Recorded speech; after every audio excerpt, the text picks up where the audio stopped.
This segment of Panther Sports Talk is brought to you by CFU, the power of service.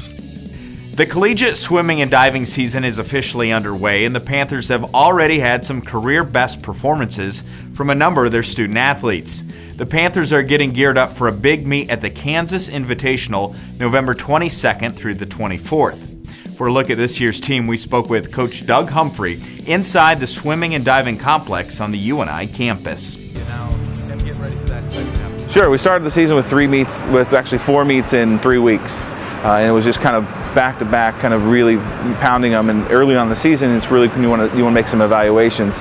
We've taken a couple weeks away from meets. Now we go to the Kansas Invite up next week, and then the UNO Invite the following week, where we're really going to now see what we're capable of, what the growth that we've made at this point, and really race a lot more. And puts us in an invitational environment, which is like our conference meet.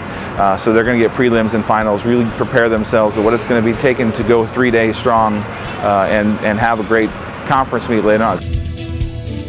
We have a very aggressive schedule, and I did that on purpose. I want our girls to be prepared to compete at the Missouri Valley Conference against the best competition. So we go in there having seen the University of Iowa, Michigan State, Iowa State, Nebraska, Air Force, University of Kansas. These are all big schools that we're going to be competing against, and we're not going to shy away from. This is a Division I program, and we're going to be competing against big-time Division I programs to make sure that we're prepared for anything that's thrown our way. And while it might sting a little bit and may open their eyes to some fast swimming and some competitive diving, in the long run, we just want to make ourselves better. Last year was about changing the climate, changing the expectations. Now it's about living them. You know, we have a core group that are coming in as freshmen that this is all they know, and with them being a third of the team, it really makes it easy to implement what we're trying to do. While our returners have now all understood what's going to take to make this team better, and so it's really the climate has changed dramatically. That we're now in a position where it's expected to do well. It's expected to win rather than we hope. And that's a kind of a pipe dream that we're going to do well. Now we're going in there, we're being very competitive.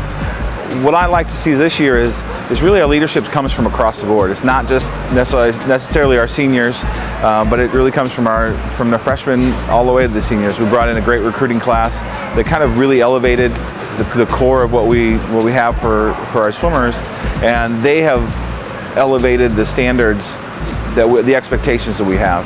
And our seniors have kind of taken a hold of that and brought everybody up to be, and embraced that to brought everybody up to keep this team moving in the right direction. Our relays just once again have to get better. And we're going to be better than we were a year ago. With just the talent level alone, we're going to be able to compete better in the conference meet and surprise some people. Academically, I'm very proud of this program. We have taken a lead in doing things very well, not only in the pool, but in the classroom. In the fall semester of last year, to be 9th in the country at a Division I teams for GPA, and then had an even higher GPA in the spring semester, and then turn around and was awarded with the top GPA out of all the teams at UNI. And so doing things in the pool is very important, but doing things in the classroom is even more important to us. We just have to be able to be successful in both. One thing that still just shocks me is the number of people that show up to home meets, and it's great. Our fans are magnificent, and they come from all over, whether they're coming from outside Cedar Falls or they're coming from across Hudson. This place fills up, and it's standing room only every meet. I've never seen anything like that, so the support's there. We're going to now create a product that they're going to be very proud of and continue to impress.